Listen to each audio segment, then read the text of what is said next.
Kuringana na watho uria uri gatiba-ini, MCAs othe aria maranyotera iturwa iri iguru wa giturwa kia MCA mabatie kwiyeheria wabici mieri 6 mbere ya githurano kinene.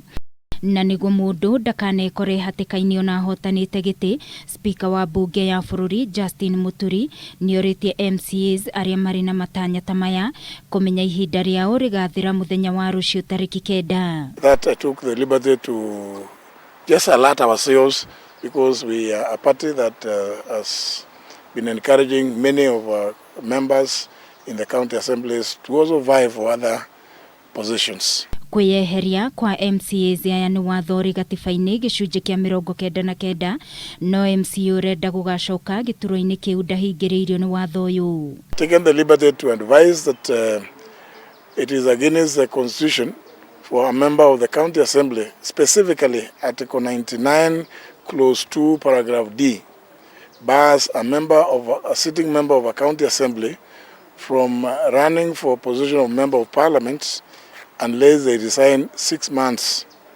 to the election date. Watho uyu uhutagia tu MCA na ugakorwo ukiririirie iturwa cia ugavana, seneta na mbunge, na ni undu wanakorwo ukiariririo na itanya ria kurora keri.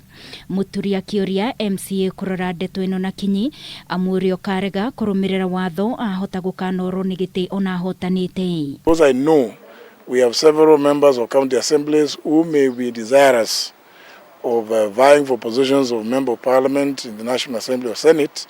It is only fair that I draw their attention to the clear provisions of the Constitution, not just the Elections Act.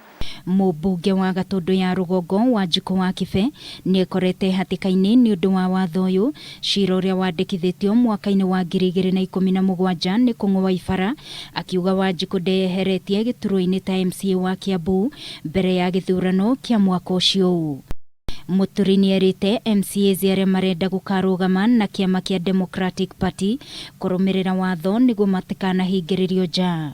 Muturi ekwaragia mucemani-ini wa kiama kiu kia DP kiria arenda gukarugama nakio githurano-ini kinene akihuranira president.